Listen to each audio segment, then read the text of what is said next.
Welcome back to class. In this class, we will be looking at some basic formatting. In this our Excel workbook, we have so many sheets.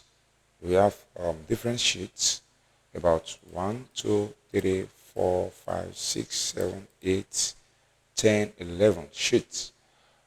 Each of these sheets is to demonstrate formatting. This sheet has been pre-built with formatting. However, we will be working through the formatting one after the other to see what it means to format while you are using your Excel sheets. Basically, what we have on the screen right now has also been formatted. For example, this is about 1, 2, 3, 4, 5, 6, 7. 7 cells that has been matched together and centered. So I can remove this, and then this is what we have.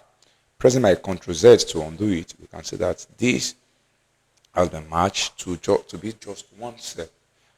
Part of formatting is the fact that I can centralize this also just to have a better look, and so that it can be at the center of our table.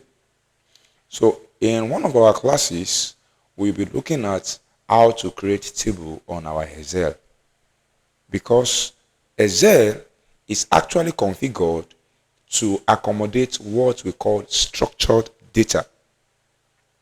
Structured data.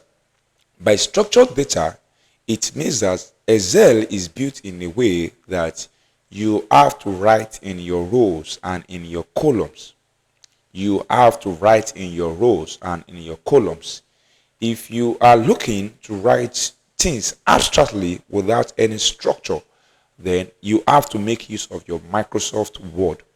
However, when you are on your Excel, to make the best use of Excel, you have to write in rows and in columns. And while writing in rows and in columns, there are some basic guidelines you must actually follow.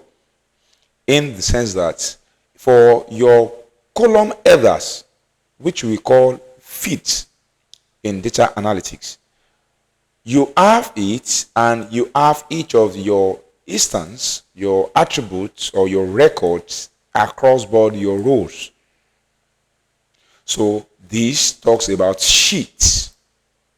This talks about the topics. This talks about what we are going to demonstrate. However, each of the rows is talking about each of the records. On your score sheet, other information you have on your score sheet is the fact that the topic focus on basic, and then also we are going to do our header formatting, borders, alignment, total, and simple grade logic. So each of these keeps record of each item, which is why it is called rows. So we need to bear this in mind while working on our Excel so that we can make the best use of Excel. In our next class, we will start with the score sheet and see how to do some basic formatting on it.